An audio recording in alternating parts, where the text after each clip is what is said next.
Warahmatullahi wabarakatuh.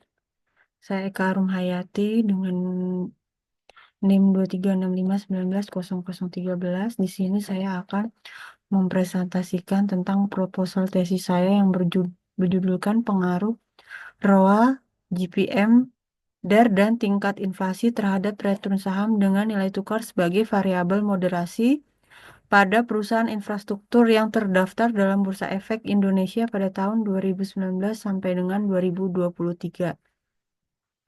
Oke, yang pertama di sini dari latar belakangnya sendiri, di sini saya ingin menjelaskan eh, dari data pertumbuhan indeks sektoral Bursa Indonesia bahwa di sini dari perusahaan infrastruktur sendiri mengalami eh, kenaikan. Kondisi ini didukung oleh rencana pembangunan ibu kota Nusantara. Di sini menjadi peluang sangat besar bagi perusahaan infrastruktur untuk mendapatkan modal untuk mengembangkan bisnis. Hal ini mendorong perusahaan infrastruktur untuk bersaing mendapatkan investor. Oke, selanjutnya salah satu aspek yang menjadi perhatian investor adalah return saham. Secara umum, investor menginginkan tingkat keuntungan yang tinggi dengan resiko kerugian yang rendah. Salah satu fenomena sendiri adalah pada pada bulan September 2024 lalu, khususnya saham BUMN Karya sebagai perusahaan infrastruktur mengalami pertumbangan. Banyak perusahaan mengalami penurunan saham. Nah, salah satunya di sini adalah PT Wijaya Karya Tbk sendiri mencatatkan pelemahan yang terdalam berdasarkan RTN Evolcom saham IWIKA termasuk dalam daftar top losers setelah turun 11,50% ke level Rp400 per saham. Selanjutnya, saham berikutnya adalah PT Adikarya yang membukukan penurunan sebesar 8,44% menjadi 282 per saham sepanjang tahun berjalan. Saham ini juga melemah menjadi 9,63% YTD. Saham PT PP yang selanjutnya mengalami pelemahan juga sebesar 6,67 menuju level 448 per saham. Eh, Latar belakang saya sendiri dipengaruhi oleh return saham yang dipengaruhi oleh GPM, inflasi, ROA, dan DRR.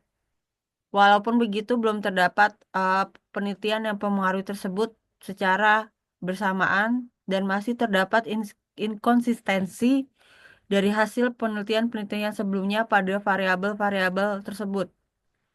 Penelitian ini juga menggunakan variabel nilai tukar sebagai variabel moderasi.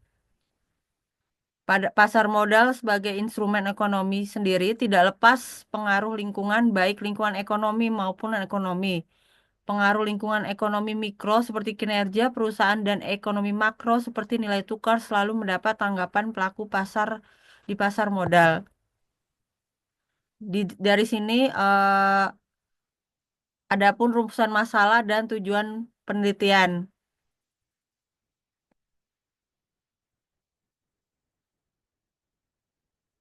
Apakah GPM berpengaruh secara parsial terhadap return saham?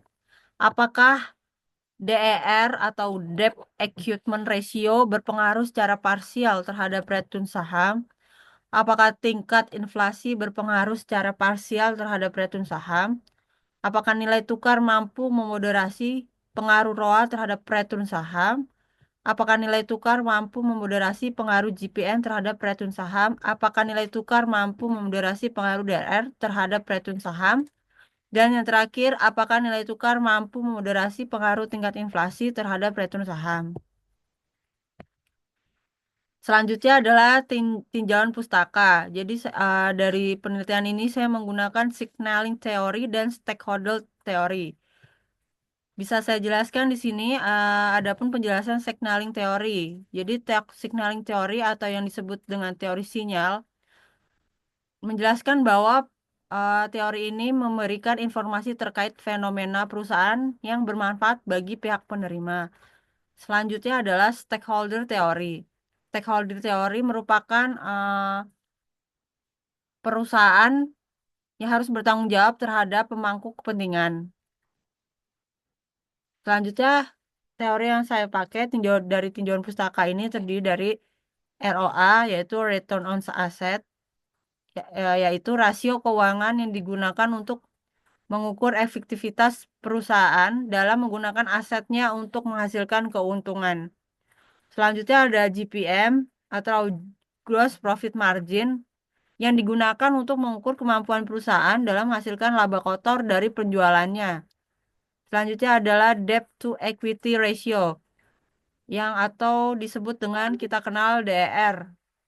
Rasio ini digunakan untuk menilai struktur modal suatu perusahaan dengan membandingkan total utang dengan ekuitas pemilik. Selanjutnya adalah inflasi. Inflasi adalah fenomena ekonomi yang ditandai dengan kenaikan umum dan terus-menerus dalam tingkat harga barang dan jasa dalam suatu ekonomi selama periode waktu tertentu.